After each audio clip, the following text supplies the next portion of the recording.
Unbiased Reveal channel. Welcome to the deep dive. I'm Jenny, here with the one and only Peter. Hello, everyone. Great to be here. And today we are tackling, well, it's a contradiction, isn't it? It feels almost like a joke the universe is playing on us. It really does. The joke being Bitcoin, the asset that was so carefully designed to be digital gold. Right, like slow, scarce, something you hold on to for the long term, a store of value. Exact. But now you can apparently use it at your local convenience store to buy, what, a soda? A lottery ticket. It's wild. We're seeing huge companies like Microsoft, Whole Foods, even places like Sheetz or some McDonald's in really crypto-heavy areas. They're taking Bitcoin for small, quick payments. Which brings us to the paradox. How can something with this, unbreakable 21 million coin limit, something built to be slow and deflationary? How can that suddenly work like speedy cash? That's our mission for this deep dive. Yeah. We're going to unpack the tech, the economics, try to make sense of it all. We'll get into the scarcity, the network effects that make it valuable, and the payment tech that actually makes this Bitcoin convenience store even possible. We've got the sources. We've got the mission. Let's figure out how digital gold somehow became digital cash. Let's dive in. Oh, and before we really get going, just a reminder, we have the best referral link in the description for you. Okay, so to really get this whole payment thing, you absolutely have to start with the foundation. And that foundation is scarcity. Right. That's Bitcoin 101, isn't it? Its main selling point. It's the core value proposition, totally. Unlike, regular money where governments or central banks can just decide to print more whenever they feel like it. Leading to inflation. Yeah. Bitcoin has this fixed absolute limit. It's baked right into the math. That magic number, 21 million, that's why people see it as digital gold, right? Yeah. A hedge against inflation. Precisely. Yeah. Although if you want to be super technical about it, because of how the code handles tiny fractions. Oh, there's always a catch. It's tiny. The actual total supply will be just slightly less, like 20,999,999.9769 BTC. Okay, close enough to 21 million for me. But still, that near 21 million cap is the bedrock. It's non-negotiable. It guarantees the supply side is fixed, mutable. But what stops someone from just changing the code? It's software, after all. How is that limit actually enforced? It's not like there's a Bitcoin CEO making decrees. Exactly. No king, no central authority. The enforcement mechanism is built in. It's the halving cycle. Ah, the halving, the supply shock event. That's the key regulator for new supply. See, new Bitcoin only gets created when miners validate a block of transactions. They get rewarded for that work with new coins. The block reward. Yep. But, and this is the genius part, that reward is programmed to cut itself in half automatically. Roughly every 4 years, or more precisely every 210,000 blocks. And that's happened several times already. It started big, right? Huge. 50 BTC per block back in the day. Can you imagine? Wow. Now, after the 2024 halving, it's down to just 3.125 BTC per block. So the flow of new Bitcoins just keeps getting smaller and smaller, predictably. Predictably and automatically. That schedule guarantees the very last fraction of a Bitcoin won't be mined until somewhere around the year 2140. It's a long game. Okay, so the scarcity is real, it's coded in, but that leads to this funny point you mentioned earlier, this kind of conflict point. Yes. This came up when the big institutional players, like BlackRock, started getting involved with Bitcoin ETFs and things. Right. The suits entered the bar. In their legal disclaimers, buried in the fine print, they basically had to include a line saying that the 21 million cap might theoretically change someday. Oh, I bet that went down well with the true believers. You can imagine. Collective meltdown. Because, if that cap isn't sacred, the whole digital scarcity argument kind of goes poof. It just becomes like any other asset someone could potentially manipulate. Exactly. It hits right at the core belief network. Now, the reality check is that while, yes, it is software, and software can technically be changed, but changing that specific rule, the 21 million cap, the consensus among experts is it's very unlikely to occur. Extremely unlikely. Why so unlikely? What's the defense mechanism? This is where the beauty of decentralization comes in. It's defended by the network itself, specifically by the tens of thousands of full nodes running the Bitcoin software all over the world. The nodes. Okay, explain what they do. They're not miners, right? Correct. They're not mining for rewards. Think of them as the independent referees, the auditors. Anyone can run a full node. You download the open source software, and your node independently verifies every single transaction and every single block against the network's rules.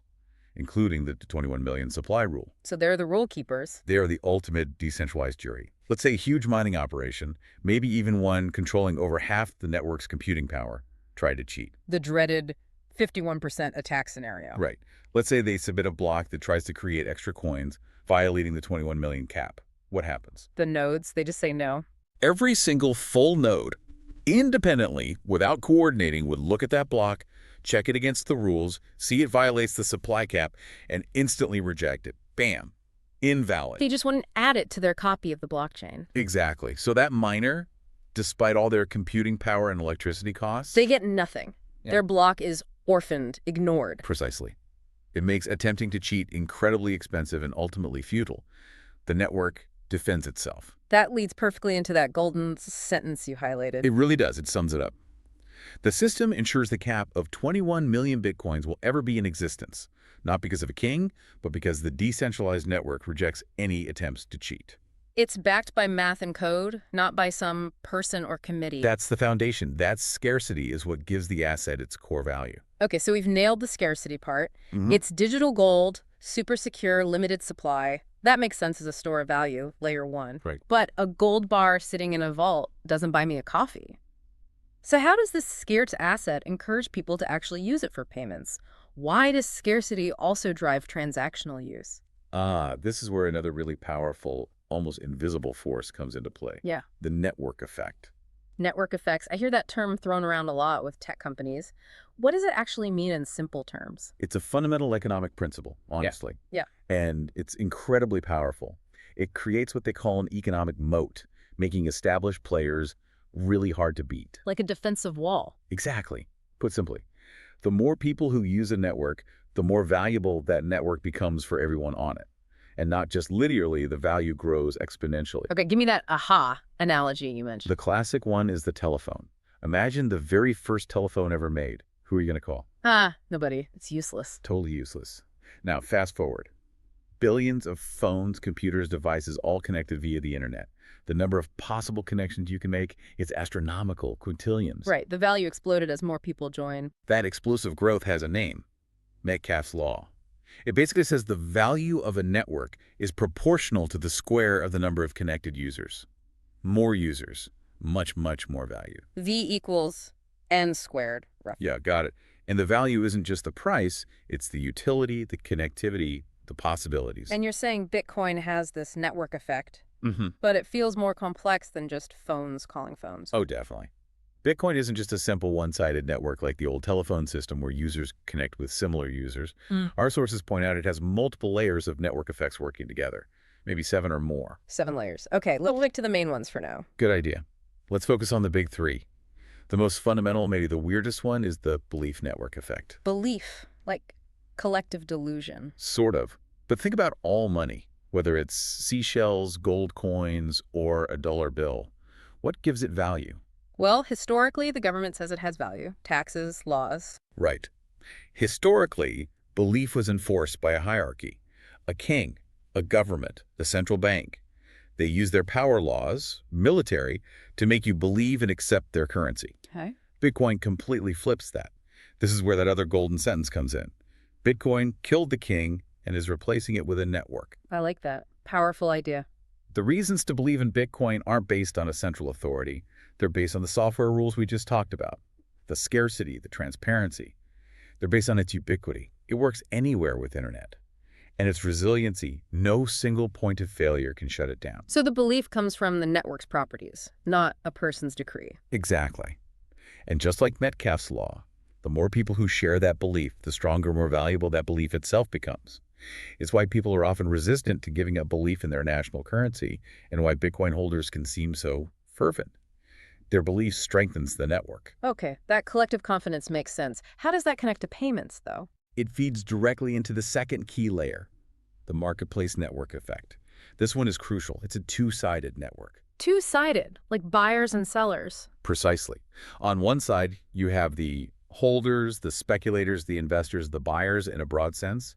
On the other side, you have the exchanges, the merchants, the institutions, the countries adopting it and pictures, the sellers or service providers. So The more places that accept Bitcoin or offer services around it. The better it is for everyone holding Bitcoin. Right. Think about the examples.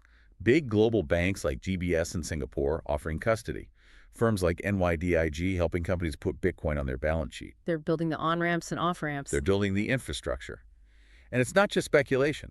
When a country like El Salvador makes it legal tender, or when a major bank integrates it. It makes it easier for me to potentially spend it or for that convenience store down the street to accept it without hassle. Exactly. Every new participant, whether it's a bank, a merchant, an entire country, adds gravity to the network. It strengthens both the store value side and the payments marketplace side simultaneously. Which leads to that third idea, entrenchment. Yes, the power of entrenchment.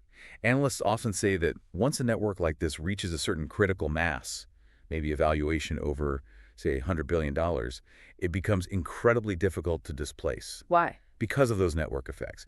To get people to switch to a competitor, that competitor can't just be slightly better. It needs to be like 10 times better just to overcome the inertia and the value people already get from the established network. Like how Facebook overtook MySpace by being mobile first, a huge leap. That's a great example. And Bitcoin's protocol, like a core internet protocols, Mhm. TCP/IP, has been around for over a decade now. It's stable, it's battle-tested, its age, in this context, is actually a feature. It makes it highly defensible. So the stability plus the growing network makes it more valuable and useful for everyone, whether they see it as gold or cash. That's the idea, that network gravity pulls in more users and more infrastructure, reinforcing its value, and, crucially, making things like convenience store payments increasingly feasible. Okay, I'm following. Scarcity creates the value, network effects amplify it and build infrastructure. But we still hit that practical wall. The base Bitcoin network, layer 1, is slow and can be expensive. Right, notoriously so sometimes. So why would a merchant, especially a convenience store focused on speed and low margins, even bother? What's in it for them? Because the system they're currently using, the traditional credit card and payment processing system, it's actually kind of terrible for merchants. There's a lot of hidden pain there that Bitcoin can solve. Hidden pain, like well, most people just think about the 2-3% transaction fee. That's just the tip of the iceberg. Our sources show that, especially for smaller businesses, processors like PayPal might charge well over 4% when you add in flat fees and other charges. It eats into already thin margins. Okay, higher fees. What else? The bigger burden is often the operational complexity and financial risk, specifically something called PCI compliance. PCI, payment card industry, data security. Exactly. Payment card industry data security standard. It's this incredibly strict, complicated set of rules merchants have to follow because they handle and often store sensitive customer credit card data. Because they're proving the money from the customer's account. Right. And if they mess up, if they have a data breach and that card information gets stolen, the liability, the fines, the reputational damage, it can be catastrophic, especially for a small business. So they're basically forced to act like mini high-security data centers carrying all the risk for the big card networks. You've got it. But even that isn't the worst part for many merchants. The real monster, the financial black hole, according to our sources, is chargeback fraud. Chargebacks. When a customer disputes a charge and the bank just yanks the money back from the merchant. Precisely. And it's not just legitimate disputes. A huge amount is friendly fraud or outright malicious fraud. And the scary part, it's growing fast. Reports say chargebacks increase something like 41% every 2 years. Wow. And the merchant is just left holding the bag. Completely. They lose the money from the sale. They often lose the product they shipped or the service they provided. And they usually have to pay additional chargeback fees and penalties to the bank or processor. That sounds incredibly costly. It's staggering. One estimate suggests merchants lose about $2.40 for every single dollar that's successfully charged back fraudulently. Think about that. Okay, that level of pain. I can see why they'd look for alternatives. So how does Bitcoin help here? This is where Bitcoin's design offers a killer advantage. Zero chargeback risk. Zero. How? Remember how we said credit cards use pull transactions? The merchant pulls the money, needing your sensitive data. Bitcoin works the opposite way. It uses push transactions. Push, meaning the customer sends the money. Exactly. You, the customer, initiate the payment from your wallet directly to the merchant. It's like handing over physical cash. Yeah. And once that transaction is confirmed on the Bitcoin network, It's done. Final. final and irreversible. There's no mechanism for a chargeback. The payment cannot be reversed by a third party. For the merchant, this is huge. It instantly eliminates chargeback fraud and dramatically reduces their liability and the risk associated with data breaches. Okay, that's a massive incentive. What about the cost? Also a big win. Payment processors that specialize in Bitcoin acceptance, companies like OpenNode, for example, can offer merchants processing fees as low as 1%. 1% compared to potentially 4% plus. Yeah, you're potentially slashing your payment processing costs by up to 70%. That goes straight to the bottom line. Plus maybe attracting new customers. Definitely. Bitcoin is global, borderless. It makes cross-border payments way faster and cheaper than using the old banking system, which can take days for international settlements. And it attracts a younger, tech-savvy demographic who might specifically choose merchants that accept crypto. Okay. Zero chargebacks, lower fees, new customers, strong pace. But the speed, we keep coming back to this. Layer 1 is slow. 10 minutes for confirmation, sometimes longer. Fees can spike like crazy. How does the convenience store handle that? You can't wait 10 minutes for a coffee payment. You absolutely can't. And this is the crucial piece of the puzzle, the tech that actually bridges the gap and resolves the paradox. The Lightning Network, often abbreviated as LN. Layer 2, the Nitro Boost as you called it. Exactly. This is a second layer built on top of the main Bitcoin blockchain. Layer 1 provides the ultimate security and settlement. Think of it like the bedrock, the final court of appeal, maybe like a bank's central vault. Slow, secure, expensive. Right.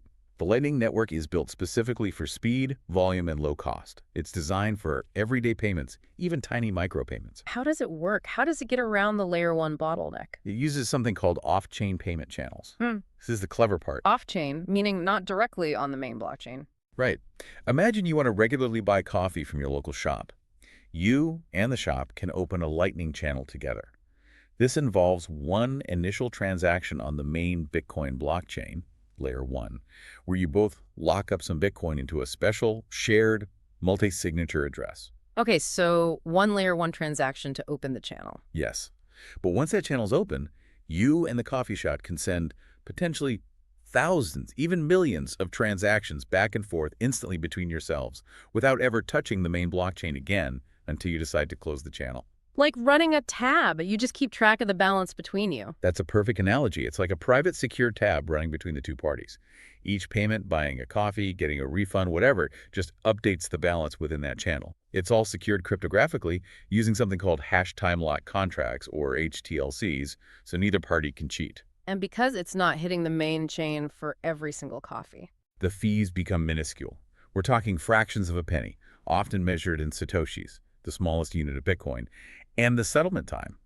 It's virtually instantaneous, milliseconds. Okay, that's how you buy a coffee with Bitcoin. That makes sense. The Lightning Network solves the speed and cost problem. Completely.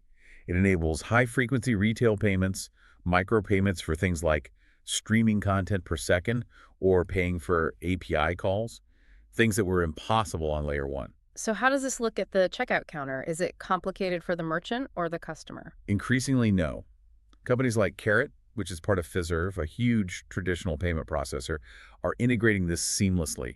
For the customer, it often just looks like scanning a QR code on their phone with their Lightning-enabled wallet app. Similar to using Venmo or PayPal QR codes. Very similar user experience. And critically, for the merchants, especially larger ones, they usually opt for what's called a hands-off approach. Hands off. Meaning they partner with a payment processor who handles the Bitcoin side. The customer pays in Bitcoin via Lightning. The processor instantly receives it, converts it into the merchant's local currency, dollars, euros, whatever. And deposits regular fiat money into the merchant's bank account. Exactly. Often settled the next day, or even faster. So the merchant gets all the benefits, zero chargebacks, lower fees, new customers, without ever having to actually hold or manage the volatile cryptocurrency themselves. They avoid the price swings. That seems like a win-win. Lower risk, lower cost. It's a very compelling business case, which is why you're seeing more and more merchants, even seemingly ordinary ones like convenience stores, starting to adopt it. All right, the tech is impressive. Lightning Network makes sense for speed and cost. The merchant benefits seem clear, especially avoiding chargebacks. But it can't all be smooth sailing, right? There have to be downsides, conflicts. Oh, absolutely. We've painted the rosy picture. Now let's look at the significant hurdles that still keep Bitcoin from being a perfect everyday currency for everyone. The biggest one, the elephant in the room, volatility. The price swings. Bitcoin is famous for it. Infamous, maybe. If something is going to work reliably as money, specifically as a medium of exchange or a unit of account, Its value needs to be relatively stable, at least day to day. You need to know the coffee that cost $3 yesterday won't cost $4 today just because the market moved. Exactly. But the data is pretty clear. Studies consistently find Bitcoin suffers from what economists call excess volatility. How excessive are we talking compared to, say, dollars and euros? Significantly higher. Some analyses put Bitcoin's volatility at up to 10 times higher than major fiat currency exchange rates, like the US dollar versus the euro or the dollar versus the Japanese yen. 10 times, wow. Yeah, the price can easily jump or drop 5%, 10%, sometimes even more within a single day or even just a few hours. So what does that mean practically for using it as currency? It means that over short time horizons, days, weeks, even months, Bitcoin just doesn't work reliably as a stable unit of account or a predictable medium of exchange.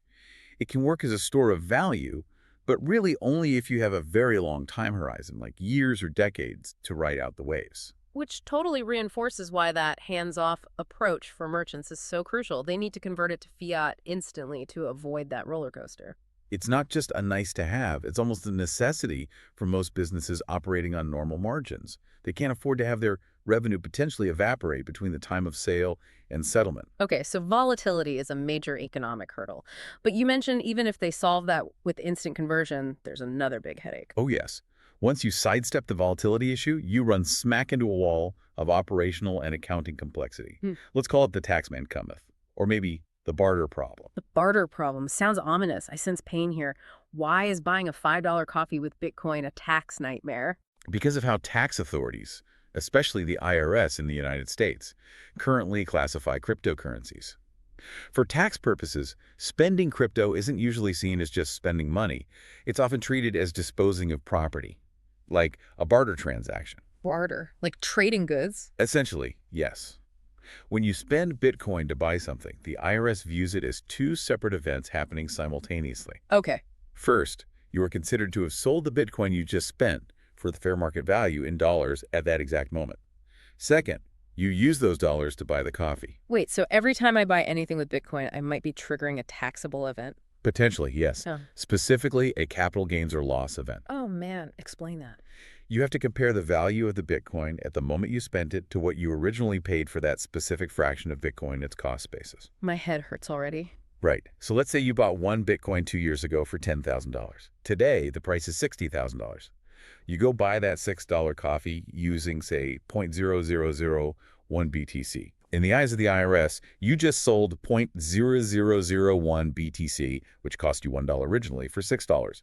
You realized a $5 capital gain on that tiny transaction. A $5 gain I now potentially owe taxes on for buying coffee. Yep. Now, imagine you're a big company like Microsoft or Overstock, processing potentially thousands or hundreds of thousands of crypto transactions a day, many of them micropayments. They have to track the cost basis for every tiny fraction of crypto spent and calculate the gain or loss on each one. Precisely. It's an accounting nightmare. They need to decide on an accounting method like CFO, first in, first out, LIFO, last in, first out, or specific identification if they can even track individual fractions of coins. That sounds impossibly complex for high volume. It basically requires incredibly sophisticated, specialized, and likely very expensive accounting software subledgers just to handle the tracking and reporting accurately. It's a massive logistical burden. Which explains that distinction Deloitte made between hands-off and hands-on approaches. Exactly.